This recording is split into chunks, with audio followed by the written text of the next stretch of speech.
Hey, welcome back, everybody. Ongoing conversation with our theme today around the future of productivity. Our guest is the renowned best-selling author, keynote speaker, advisor to CEOs around the world, Kory Kogon, the lead author of numerous books, including the Wall Street Journal bestseller, The 5 Choices, The Path to Extraordinary Productivity. We're going to get into the 5 choices in just a moment. But first, Kory, I want to talk a bit about this idea of multitasking. You have a lot of videos out there and podcasts and interviews where you talk about the myth of multitasking. Address that and give us some kind of permission to be realistic around how much can we do at any given time. So it is a myth with multitasking. And let's just be clear about this. Multitasking is a skill in its own right. So there are people that can do many things at one time. Like Drew, my assistant. I mean, I complimented him yesterday. The guy can effectively do 4 or 5 things at once. Of course, he's 23, so of course, right? The key here is if you want to do something really well, you can only do one thing at a time. That is pure neuroscience, right? That if you really want to do something well, so when you think about it, you are working on, something and you're talking to somebody, chances are you are not hearing the person. You're not giving your finest attention to either of them. One. Right. So that's sort of the myth. So go ahead, be a great multitasker, but just know if you need to get your most important things done with quality. And I think those 2 words is what's left out of time management is how do I get things done with quality? So multitasking does not take you there. I love that phrase, more is not better. Better is better. And it really speaks to your point. You can choose to multitask. You'll just have some diminished quality of the work you deliver yourself and your team and your family. There's a lot of frustration, whether it is a family or a team, an organization, that work gets done, but it's not getting done at a high enough level. And that's time management in the 21st century. Not just in our professional lives, in our personal lives. Your insight there reminds me a lot of a previous guest, Julie Morgenstern, who we had in the program here a few months back. She wrote a book that changed my parenting style called Time to Parent. And what Julie talked about is really all the research shows that your children need short bursts of dedicated, uninterrupted time, about 4 or 5 times throughout the day. 4 or 5 minutes, not lengthy, but nothing else distracts you. It really speaks to that with our parenting, that better is better, not more is better. That, don't try to spend 10 hours with your kids. You're not going to give them your quality, but be very judicious, deliberate about the time you do spend with them. Yes, and that goes for employees as well. They need focused attention, not half your attention. And back to the children thing, there's so much research right now how children are really suffering because of their parents' lack of attention due to their technology and But not your son, Wesley. He gets your full attention. He gets my full attention. He does. Let's talk about the 5 choices. Choice 1, act on the important. Don't react to the urgent. Choice 2, go for extraordinary. Don't settle for ordinary. Choice 3, schedule the big rocks. Don't sort gravel. Choice 4, rule your technology. Don't let it rule you. I want to come back to that. And then choice 5, fuel your fire. Don't burn out. If people are like me, we're on our phones nonstop, they're ruling our lives. Give us some insights and some application on what do we do around choice 4 when it comes to ruling your technology. Don't let it rule you. So the first thing we need to do is to really talk about the technology addiction, because we can't rule our technology unless we deal with that. And so, because we all are addicted, it's like, some of our neuro partners will say that technology is like your cell phone is like a pack of cigarettes. You just, when you're bored, you just you're picking it up all the time. And this is intentional, right? I mean, if people are attuned to the research, these phones aren't designed haphazardly. The technology, the apps, the interface, the ergonomics. That and anything online that you look at when you're looking at the news or whatever, the amount of they know what they're doing to distract you, to pull your attention their way. They know exactly how your brain works, which is really important here. So imagine this, even with your cell phone is somewhere and you'd have it turned off or it's on vibrate. Remember what I said about the brain. Your brain avoids threat, looks for reward. So the phone dings or rings, that's an unknown your brain is attracted to.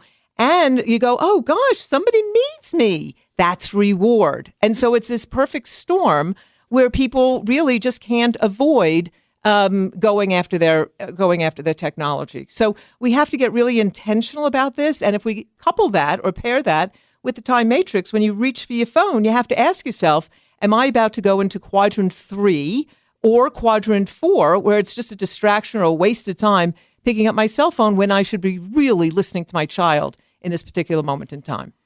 Kory, let's spend some time talking back to our roles as leaders and how we create safe, high-trust environments where it's okay for people to discern between urgent and important.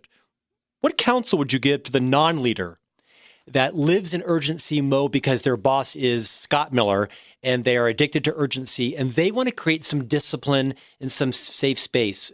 Coach someone who's trying to lead up and lead their boss out of this urgency whirlwind, Tasmanian devil kind of day in, day out, so that they don't quit their boss or their culture and the company loses their talent.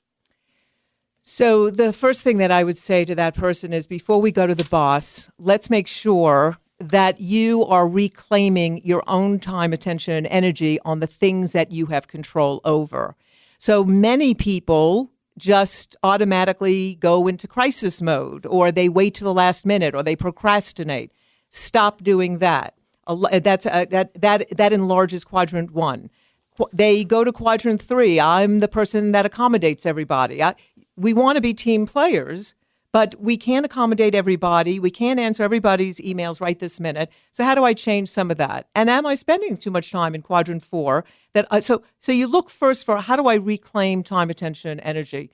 The second really important thing, Scott, and I say this as an executive for many years, go talk to Scott Miller, share what's going on, share and teach back the time matrix. This is a way for us to have this conversation. And people will be really surprised at how understanding a lot of bosses can be. Because a lot of times we're afraid to ask them or share with them what's going on, and they don't realize that their procrastination is causing your procrastination. And a lot of times I will say to leaders, now that you know the time matrix, what is it that you're doing that you are accidentally throwing other people into bad quadrants? And they are so sad because they realize that their own behavior is accidentally putting people in bad behavior, so in bad quadrants. So make sure that you have the courage to go have that conversation and be prepared, not only with the time matrix, but solutions with where you see the work getting done well, what can be moved to another day that forms the conversation. Don't just throw it on the boss and say, here, you need to figure that out. Or I personally would throw you right out of my office. Kory, great advice for those who are trying to lead up. Let's flip that conversation and go back to those of us who are in formal leadership roles. And we do want to create a culture where people choose to stay. Because we know all the research is people don't quit their jobs, they quit their boss, and they quit their culture. And no one wants to live in a unsustainable, frenetic culture. There's highs and there's times when you're in urgency and you're in panic mode and you're solving things. Like you said, there's a high off that, but no one can sustain that. No one wants to sustain that. Give us some more advice and some more tips and tools. And as a leader, some other things we can do to catch ourselves when we're tempted to be in urgency mode, as you call, to protect our team from urgencies. Because if leaders are like me, they also want to please their boss. So they tend to say yes to projects. They want to be on good standing. We come back, we dump it on our teams, and you kind of can't serve two leaders. You can't serve your team and your boss well, or can you? Give us some therapy, Dr. Kogon, on what we should do. Yeah. Well, first of all, the boss also has to have this conversation with their boss. Right, I know it gets tougher as it goes up, but, positioned the right way, you can have that conversation. And showing results, business case and results around it is a great way to have the conversation the higher up you go in the organization. A couple of tips that some leaders that I've worked with have found really helpful, and myself too, is that whatever you're asking your team to do, make sure you're labeling it, that this is a quadrant 2, or it is a quadrant 1, or the times I'm asking for information and I'll put in there, I'm really sorry, this is a quadrant 3 if you don't have time for this. I totally understand it. What you're also telling me is make sure that I call out that this is important but not urgent, so I get some credit as a boss for not always being in urgent mode. That's the big thing about discerning between quadrant 1 and quadrant 2, because your team wants to please you. And so they're going to do everything. They're going to assume you need everything right now. So to be able to say that really makes a huge difference to them. And they then become better planners, and you do too. Leaders cannot wait to the last minute to and I hear this when I ask that question, confess, what are you doing that you realize that you are doing that is accidentally throwing your people into bad quadrants? The number one response is, and I'm waiting to the last minute, and I just throw it over the fence to the team. I got to be making them crazy, and I wasn't thinking about that. Reminds me of that note you see on cubicles that says something like, "A lack of planning on your part does not constitute an emergency on my part." Right, that's exactly right. Some other things I hear just in New York City this past week with a large high fashion company that we would all know. Leaders in there, one of the leaders said, "Oh gosh, I realize, I call outside my office, and hey, does somebody know blah? Do you know the answer to blah?" And he said, "I realize I'm making them. They could be doing really important work, but because I'm screaming out, do you have an answer? It's urgent, and it's interrupting them." He said, "I could be more respectful of that." Yeah, small things like that. Yeah. It's really small things. The other thing, we grew up with this, management by walking around. Well, you're older than I am, so maybe you grew up with it. I don't know, Kory. Okay. Well, it's a conversation for another day. But those of us who do know management by walking around. Sure, yeah. It was a popular concept in the 80s and 90s, yeah. Well, it was. And even today, we do it virtually, by zooming in or texting or whatever it is, right? Hey, how's it going? And you heard it here. Texting is the new walking around from Kory Kogon. That's right. And we meant that as a good thing. Hey, I'm the boss, I'm here. But if I have your people in a room with me, one of the biggest things they will say is a problem with the boss is what they call drive-bys. They call them drive-bys, that the boss drops in. Yeah. And so you need to be respectful. Is this a good time? Are you working on something important? I can come back another time. That's great insight, because I think I'm a leader of a team. I think I'm doing them a favor by checking in and validating them. What I'm doing is wasting my time and distracting them in some ways, you're saying. It's well-intended, but the outcome is I'm hijacking their time. And let us not forget that one of the key leadership foundational things that must happen in this day and age are having one-on-ones with your team members. It is crucial that they have some attention from you. It's well planned. It's considered what we call a big rock, really important. So not to be confused with, dropping in and saying hi. Right. This concept of one-on-ones is one of the messes that I write about in my new book, Management Mess to Leadership Success, because they're so exponentially valuable and so easy to fall victim to. There's always another urgency that can take you off. And when you cancel these meetings with your team, one-on-ones, you send so many unintended but unmistakable messages around how you value them, how you don't value them. Kory, you have been traveling all over the world since your authorship or co-authorship of 3 books. Tell us what it's like. Is it different at all in Africa and Asia and Europe and South America? Are they faced with the same productivity issues? Is it a human condition? What's unique, if anything, from your gajillion miles around the world the last decade? It is not unique. Virtually and I've been on every continent. Right. Virtually every place that I go, it is the same. And in some countries where it was a more laid back kind of environment, I mean, you think about some of the countries in Europe where, they'll close in the afternoon, the shops will close between 12 and 3, long lunches, resting. And with the globalness, they've sped up in a way that we can't even understand because we never had that really in this country. Going to a country like Rwanda, who's rebuilding, wow.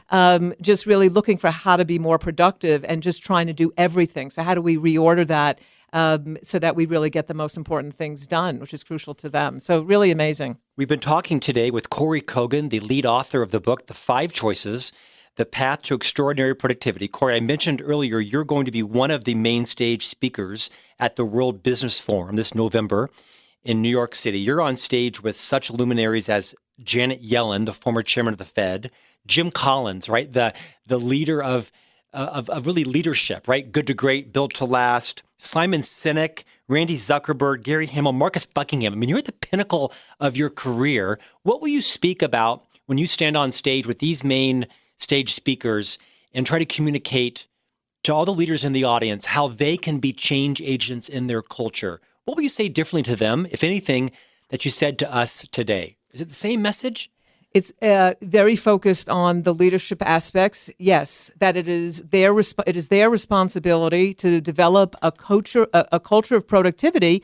And I'm going to challenge them to get out of the business of being a culture of busy, because that's what happens in many organizations today, and they're going to burn away because busy has become a badge of honor. They're so busy, they're doing the best work, or I'm so busy, I'm busier than you are. And it's like, oh, woohoo. It's got to be a culture of productivity. We're busy.